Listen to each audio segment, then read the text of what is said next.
Voici le cœur de l'Afrique profonde. La forêt du bassin du Congo.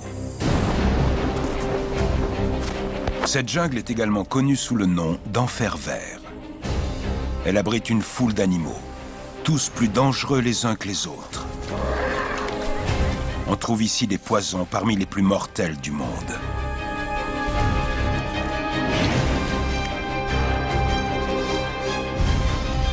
Cette forêt serait-elle la plus hostile de la planète?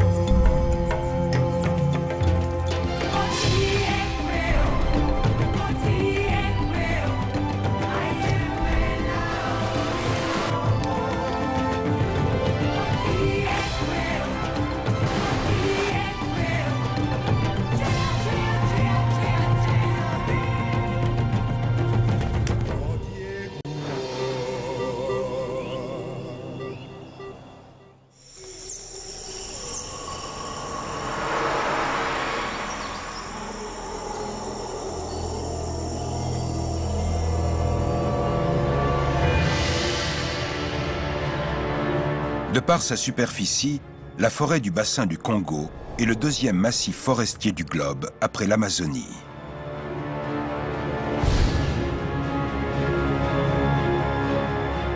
Elle couvre plus de 2 millions de kilomètres carrés, soit l'équivalent d'un quart des États-Unis, et est répartie entre 6 pays.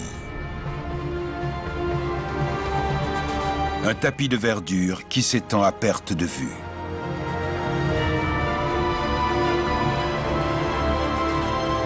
Cette jungle est quasi impénétrable. Difficile de savoir à quoi s'attendre dans cet univers sombre et humide.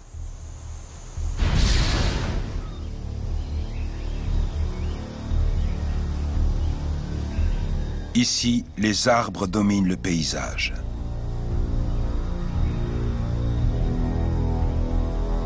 Certains troncs sont hérissés d'épines mortelles et parcourus de fourmis aux morsures redoutables. Comment la vie parvient-elle à se perpétuer dans un environnement aussi inhospitalier?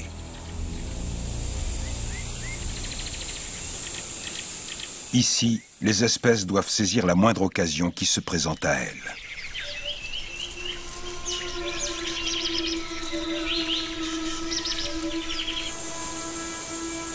La vie qui se développe au niveau du sol dépend en grande partie de ce qui se passe plus haut.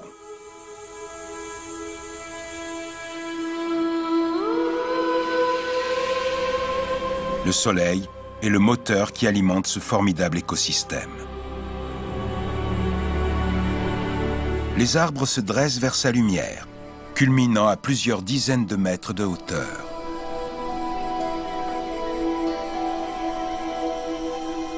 Les autres végétaux sont obligés de se contenter de leur ombre. Seuls 2% des rayons du soleil atteignent le sol de la forêt. Et les points qu'ils éclairent changent constamment. Tout semble immobile.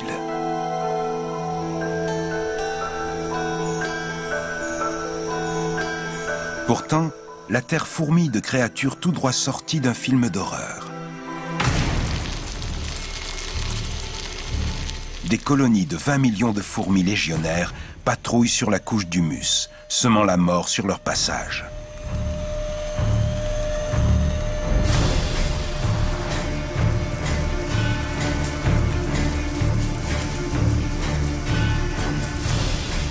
Les soldats gardent la colonne formée par les ouvrières.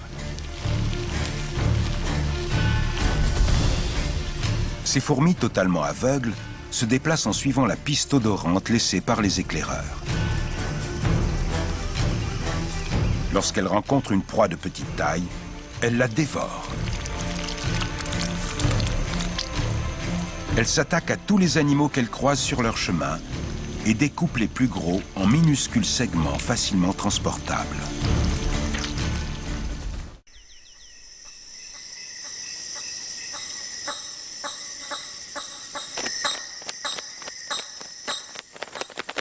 À la nuit tombée, d'autres monstres entrent en action.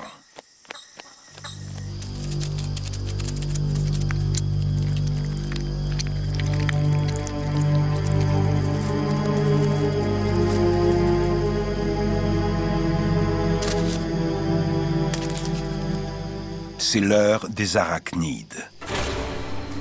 Cette toile géante compte plus de 1500 araignées.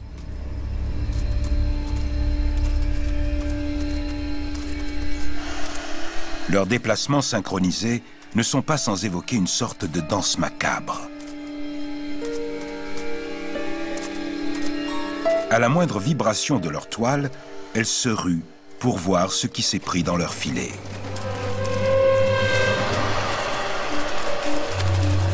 Leur victime n'a aucune chance.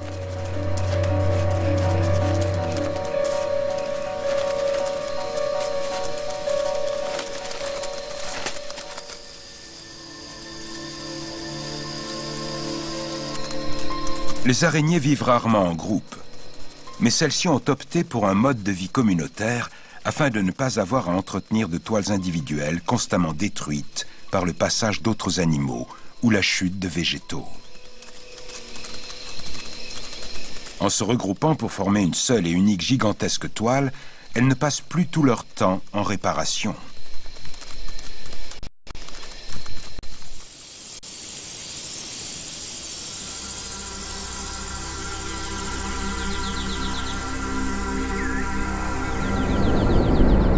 Le soleil se lève sur la canopée, la cime des grands arbres.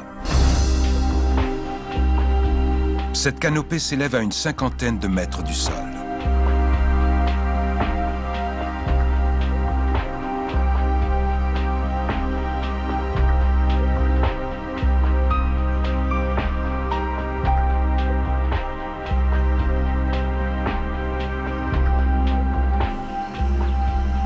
Près de 90% des espèces de la forêt vivent dans ces hauteurs.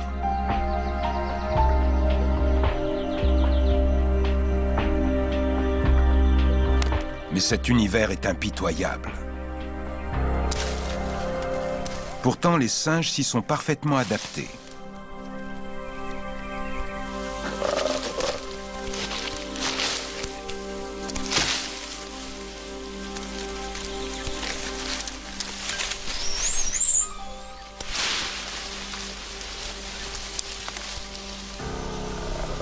Les colobes guéreza passent le plus clair de leur temps dans les hautes branches.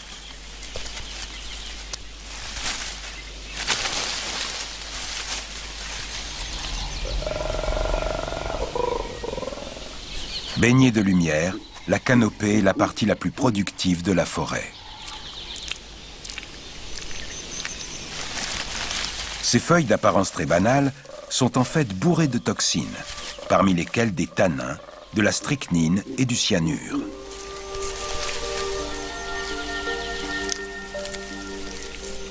Ces colobes ingèrent chaque jour des quantités de poison qui seraient fatales à plusieurs êtres humains.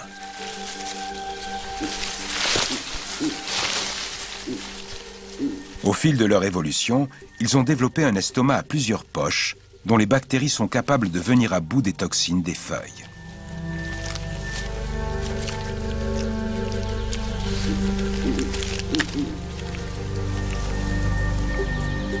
Plusieurs espèces de colobes se partagent la canopée.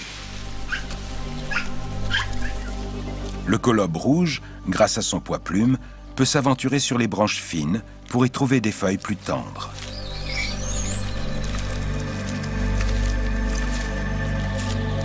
Mais le roi incontesté de la canopée est l'aigle couronné.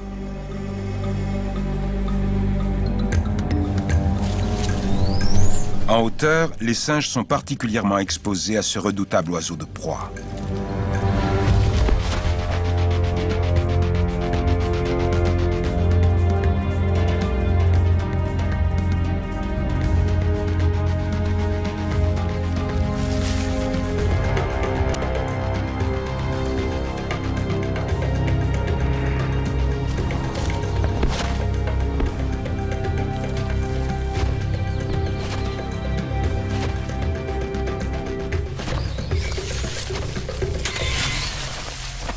L'attaque est si violente que les serres de l'aigle provoquent la mort instantanée du singe. Ce dernier est rapporté au nid pour nourrir les oisillons.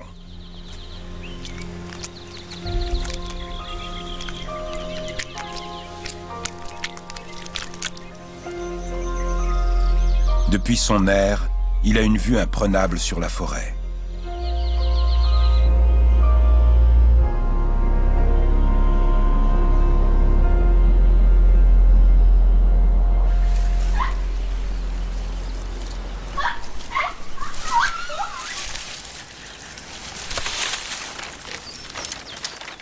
La canopée est un milieu extrême. Elle est exposée aux rayons brûlants du soleil, au vent qui dessèche tout et aux violents orages.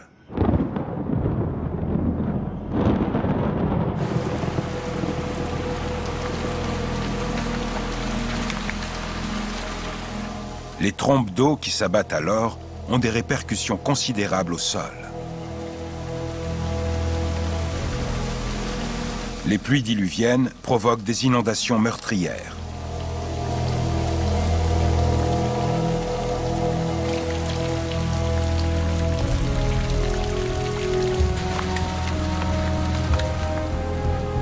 Les vents violents arrachent des branches ou des arbres entiers.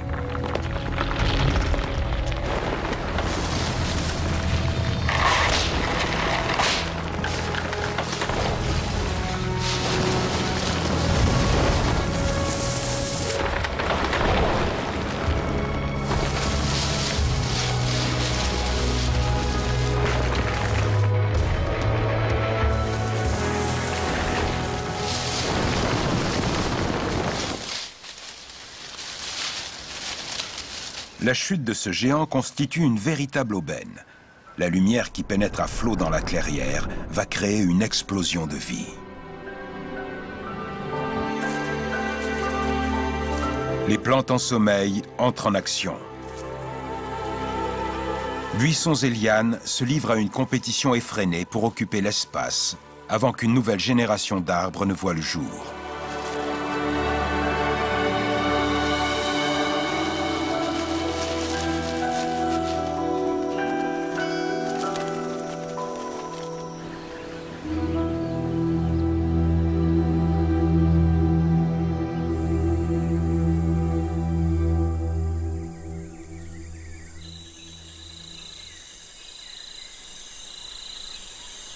Les insectes s'attaquent immédiatement à l'arbre tombé au sol.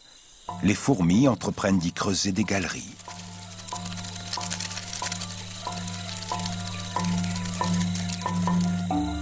Et les termites se mettent au travail.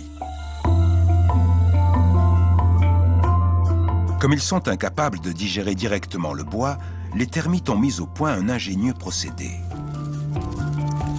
La termitière, qui peut compter 2 millions d'individus, se présente sous la forme d'un monticule fortifié qui se prolonge également sous terre.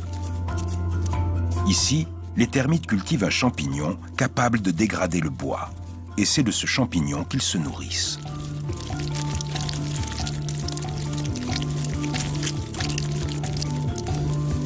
Tandis que les ouvrières apportent de la matière première, les soldats montent la garde. L'activité est incessante. Même lorsque la termitière est attaquée par l'un des habitants les plus emblématiques de la jungle, le gorille des plaines de l'Ouest.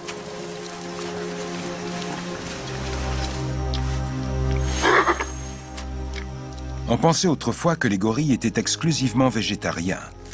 Mais on sait aujourd'hui que ces animaux effectuent régulièrement des razzias sur les termitières.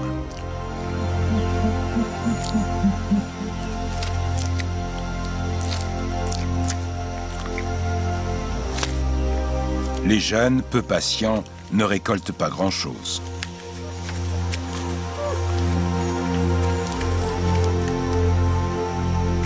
Mais les femelles plus âgées savent comment s'y prendre. Elles cassent un morceau de la termitière qu'elles tapotent dans le creux de leurs mains pour faire tomber les insectes.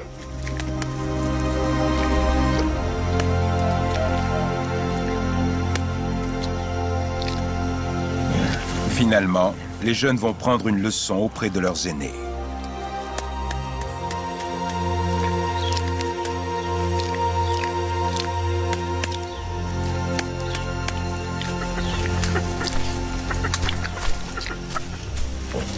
Mais ils devront encore attendre quelques années avant de pouvoir reproduire cette technique. Certains ont une façon de procéder bien à eux.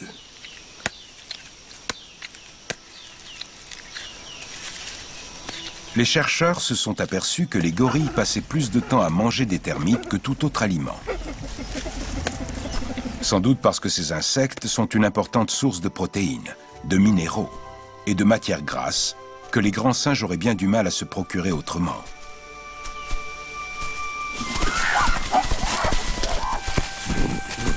Les gorilles vivent en groupes familiaux très soudés.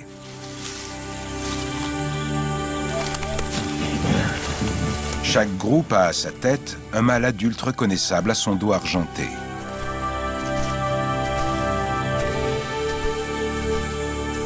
Debout, cet animal imposant est de la même taille qu'un homme, mais il pèse 3 fois plus lourd.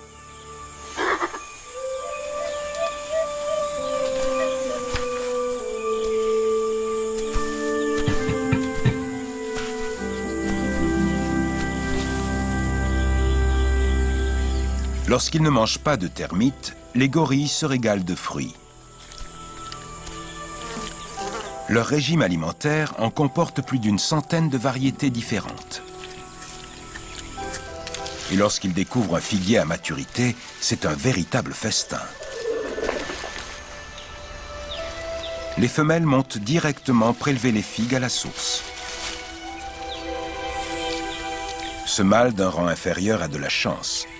Il y a une telle activité dans la canopée qu'une pluie de fruits tombe à ses pieds.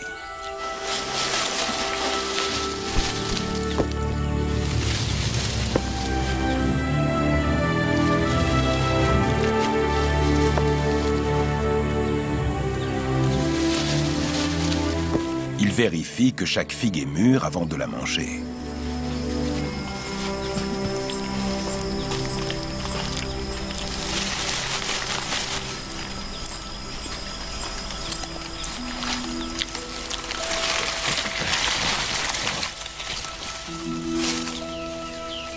C'est une période faste pour ces gorilles.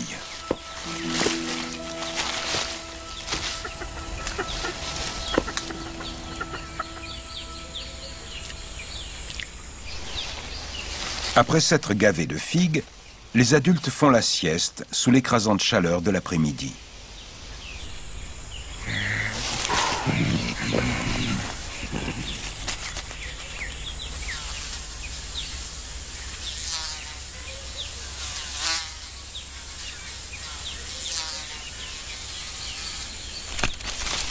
L'occasion pour les plus jeunes de se mesurer les uns aux autres afin d'établir qui est le plus fort et le plus rapide.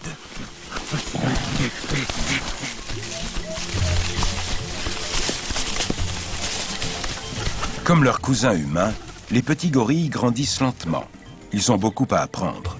Et les jeux leur permettent de développer les capacités qui feront d'eux des adultes accomplis.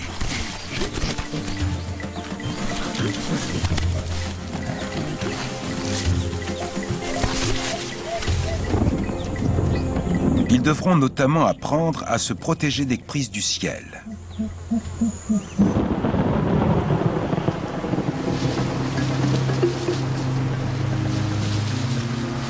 Ici, il pleut quasiment tous les jours.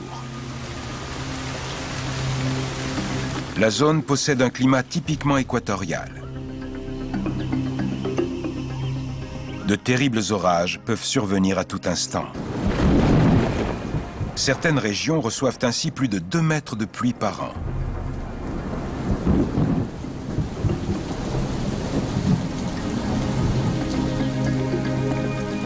Les fortes chaleurs provoquent l'évaporation d'une bonne partie de cette eau qui se recondense sous forme de nuages. Le reste va alimenter les nombreux ruisseaux qui serpentent au cœur de la jungle.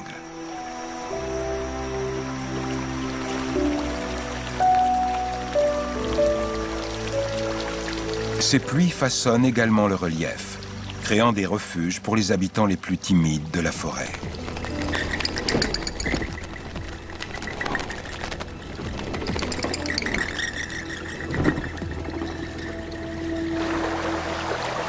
Tous ces ruisseaux se rejoignent pour former un fleuve imposant.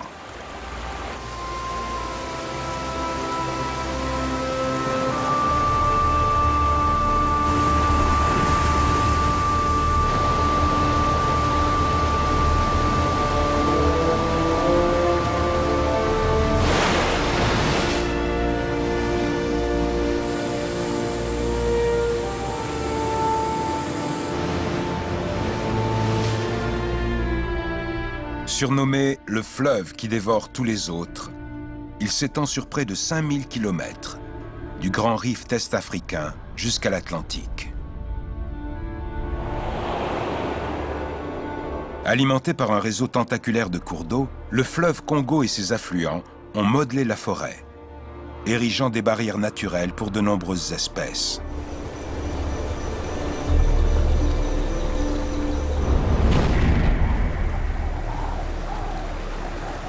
Mais le fleuve fait aussi office de voie de communication.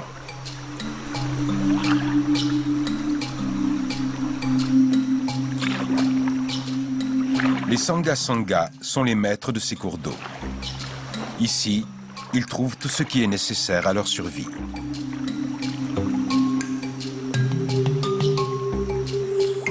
Les feuilles du palmier raffia servent à couvrir les maisons et ses fibres à faire des cordes et des filets. Sa sève est transformée en alcool, le vin de raffia.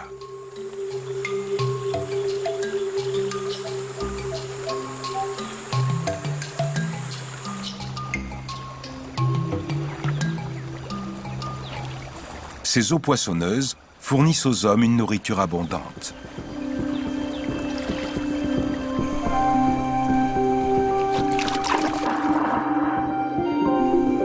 Près de 300 espèces ont été recensées rien que dans la rivière Sanga.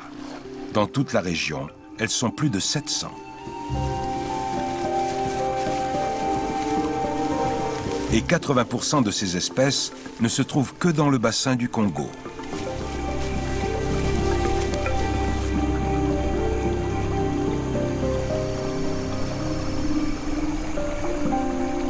Mais il n'y a pas que l'eau qui façonne cet environnement unique.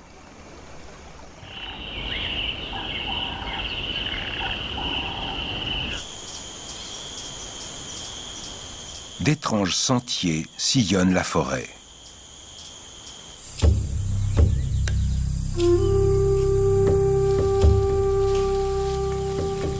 Ici, dans le nord de la jungle, ils conduisent tous à un seul et même endroit. Une oasis au cœur de la végétation. Cet endroit attire des animaux d'ordinaire très difficiles à voir. Ce type de clairière est appelé un bail. Un grand nombre de ces bails sont disséminés partout dans la jungle.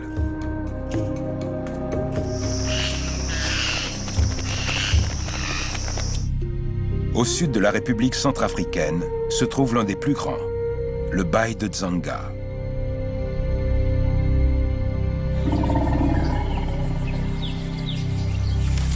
Les éléphants de forêt viennent ici de loin. On estime qu'un tiers des éléphants d'Afrique vivraient cachés dans la forêt du bassin du Congo. Plus petits que leurs cousins les éléphants de savane, ils possèdent des défenses droites, des oreilles arrondies et constituent une espèce à part entière. Ces pachydermes passent 95% de leur temps au cœur de la jungle. Ils se déplacent par 2 ou 3 plutôt qu'en troupeau. Mais ils se retrouvent en masse dans le bail de Dzanga.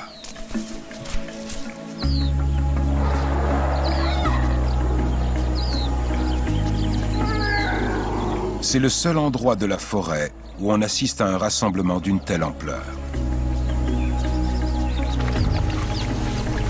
Les éléphants nouent des relations familiales et amicales à vie, ce qui fait de leur structure sociale l'une des plus complexes de tout le règne animal.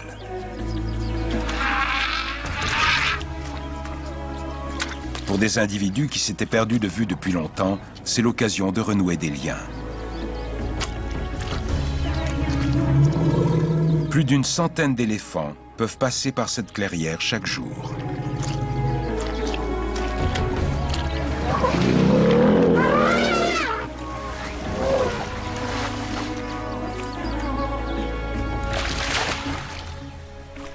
Les mâles solitaires en profitent pour repérer des partenaires potentiels. Mais la plupart des pachydermes viennent ici dans un tout autre but. Ils sont à la recherche de sels minéraux indispensables pour neutraliser les toxines contenues dans les végétaux qu'ils ingèrent et équilibrer leur estomac. Ces minéraux proviennent de roches volcaniques situées juste sous la surface. Pour les atteindre, les éléphants ont mis au point une ingénieuse technique. Ils soufflent dans la couche d'argile pour faire remonter les sels minéraux.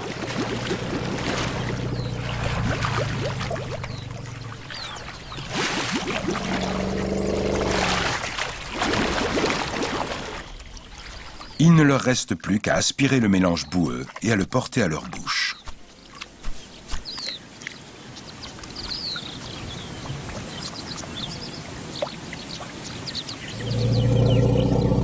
Les éléphants ne sont pas les seuls à être attirés par ces richesses minérales.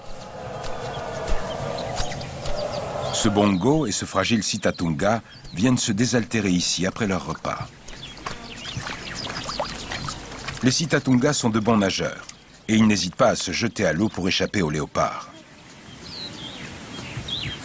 Mais celui-ci, sans doute rassuré par la présence des éléphants, ne semble pas craindre l'attaque d'un prédateur. Chacun des bails de cette forêt possède ses propres particularités. Celui-ci est recouvert d'une végétation luxuriante où les buffles de forêt aiment à venir brouter. Plus petits que leurs cousins vivant dans la savane, ils se distinguent par leurs cornes en forme de croissant et leur agilité.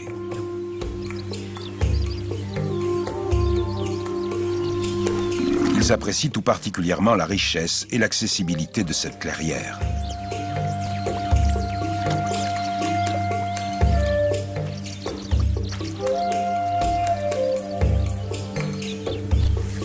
Les éléphants, en rois de la zone, les remettent parfois à leur place.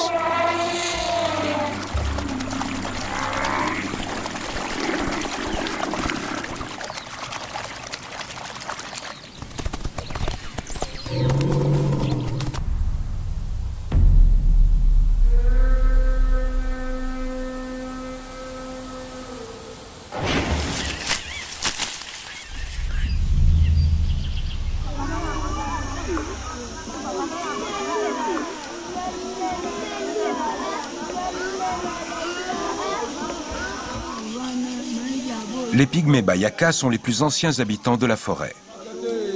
Chasseurs hors pair, ils savent tirer parti de la moindre situation.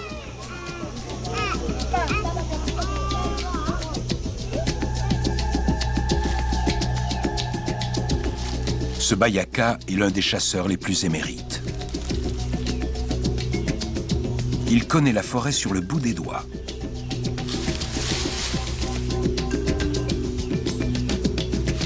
Ses talents de pisteur sont sans égal. Grâce à sa petite taille, moins d'1,50 m, il se glisse en silence sous la végétation.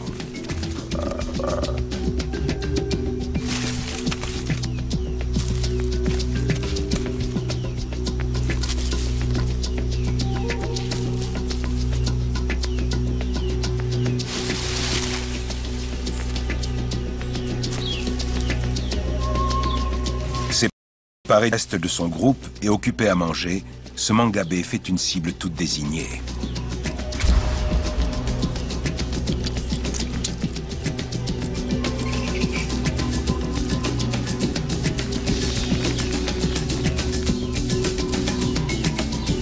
La fine flèche du chasseur Bayaka a été trempée dans du poison.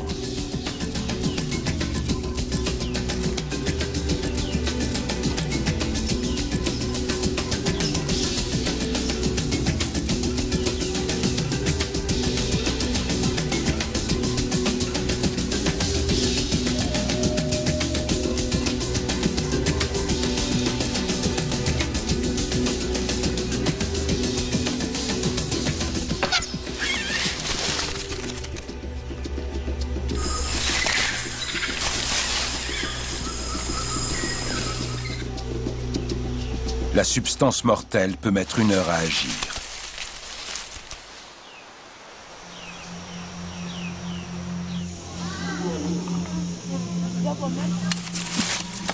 Le mode de vie des Bayaka est entièrement dicté par l'environnement hostile dans lequel ils vivent.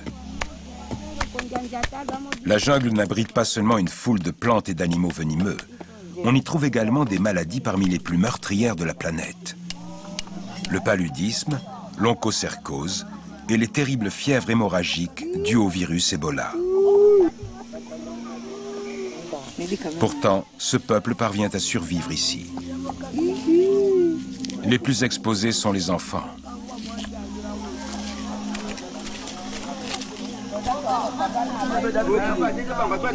Les hommes Bayaka sont des pères particulièrement attentifs, qui portent 5 fois plus leurs enfants que les autres pères du monde. C'est cette forte surveillance parentale et un savoir-faire unique acquis au fil des siècles qui permettent aux Bayaka de prospérer dans cette jungle. Ces nomades vont de terrain de chasse en terrain de chasse, cueillant leur nourriture en chemin. Pour s'abriter, ils se construisent en quelques heures des huttes rudimentaires. Pendant que les femmes et les enfants tressent la structure de la hutte, les hommes préparent leurs armes. La plupart sont faites de matériaux issus directement de la forêt. Les machettes et les pointes de flèches en métal ont été troquées contre de la viande dans les villages alentours. Avant de partir chasser, les hommes demandent l'aide des esprits.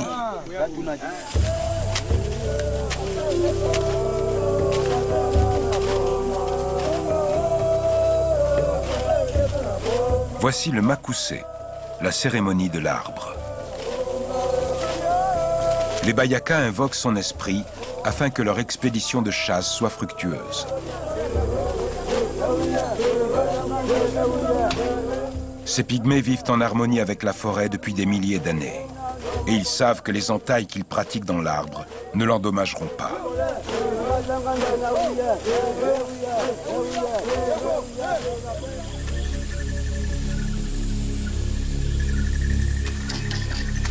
Pour plus d'efficacité, ils chassent collectivement au moyen de filets. À l'image des fourmis, les chasseurs se dispersent méthodiquement dans la jungle. Cette fois, leur proie est un petit céphalophe bleu.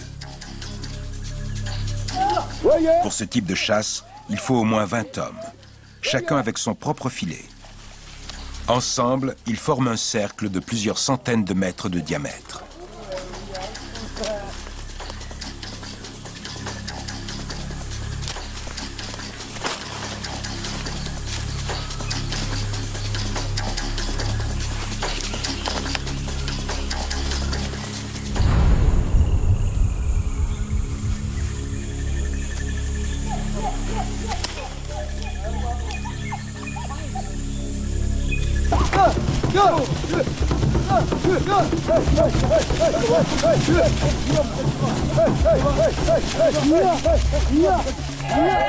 De retour au camp, les chasseurs ne manqueront pas de relater leur traque avec force mimique.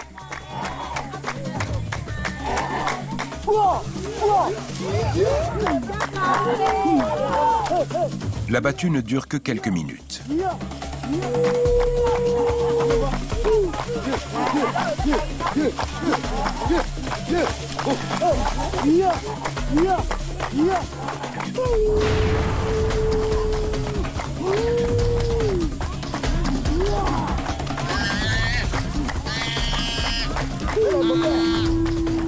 L'issue est sans surprise.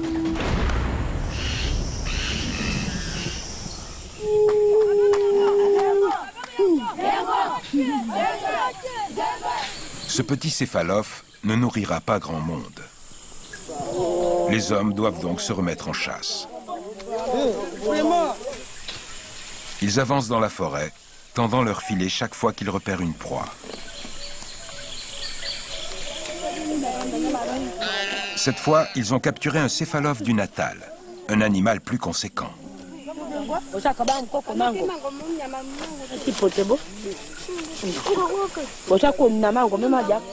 Le propriétaire du filet qui a pris la bête s'octroie les meilleurs morceaux.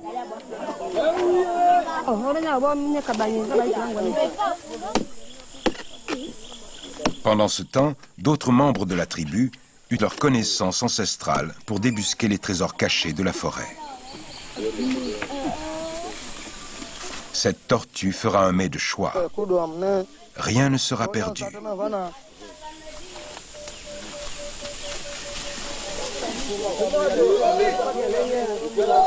Les Bayakas attrapent le maximum de gibier dans la zone située autour de leur camp avant de se déplacer vers un autre territoire de chasse, permettant ainsi à la faune de se reconstituer. Cette façon de procéder, vieille de plusieurs siècles, est aussi profitable pour les pygmées que pour les animaux. Mais aujourd'hui, la forêt est en péril. Les Bayakas ne sont plus les seuls à exploiter ces richesses. De plus en plus d'étrangers viennent ici avec fusils et pièges pour chasser ce qu'on appelle la viande de brousse et la vendre à des kilomètres de là.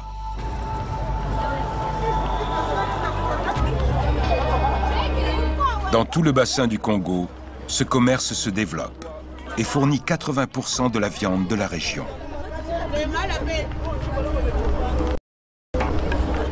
Aucune espèce n'est épargnée. Le braconnage a désormais supplanté la destruction de l'habitat comme principale menace pour la faune sauvage d'Afrique. Dans certaines zones, les populations animales ont chuté de 90%. Les Bayakas eux-mêmes sont parfois payés par les pourvoyeurs de viande de brousse afin qu'ils chassent pour leur compte. Mais certains pygmées ont trouvé une nouvelle façon de gagner leur vie et de cohabiter avec les espèces en danger qui partagent leur territoire.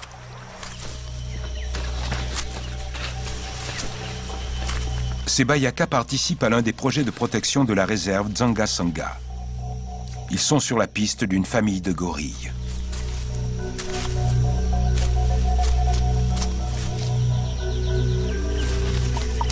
Et ils ne vont pas tarder à faire une importante découverte. Voici des litières de gorilles. C'est ici que ces grands primates passent la nuit. L'une d'entre elles est simplement constituée de terre grattée. Des poils gris indiquent que c'était celle du dos argenté, le mâle dominant. Les Bayakas savent que les animaux ne sont plus très loin.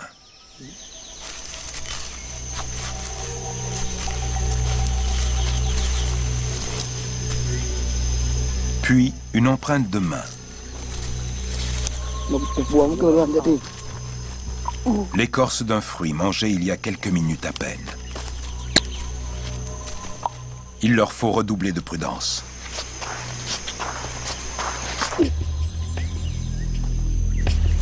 Ils aperçoivent bientôt ce qu'ils cherchent.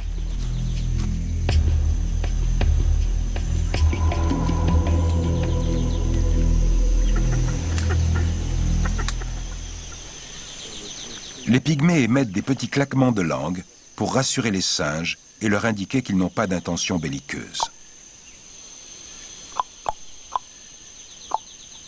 De tout temps, ces primates ont été persécutés par l'homme. Jusqu'à présent, leur unique défense a été de fuir en s'enfonçant plus loin dans la forêt. Mais les Bayakas sont capables de les suivre partout.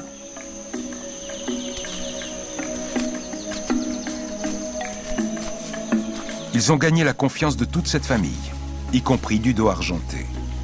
Les singes les laissent même les accompagner jusque dans une clairière où ils sont particulièrement vulnérables.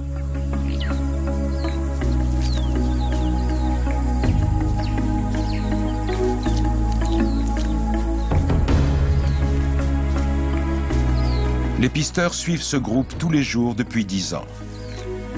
Grâce à ce travail quotidien, les gorilles ont peu à peu appris à ne plus les fuir.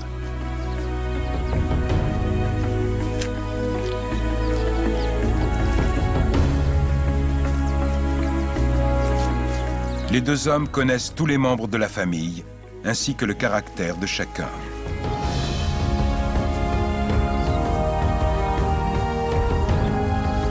Ceci leur a permis de découvrir le mode de vie très méconnu de ces primates.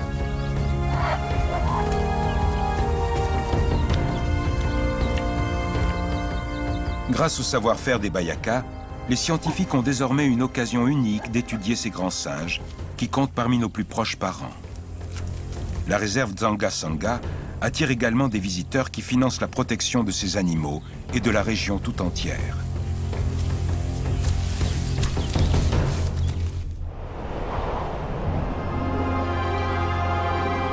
Durant des siècles, les richesses ont un univers multidimensionnel d'une extrême complexité, où toutes les espèces ont un rôle à jouer.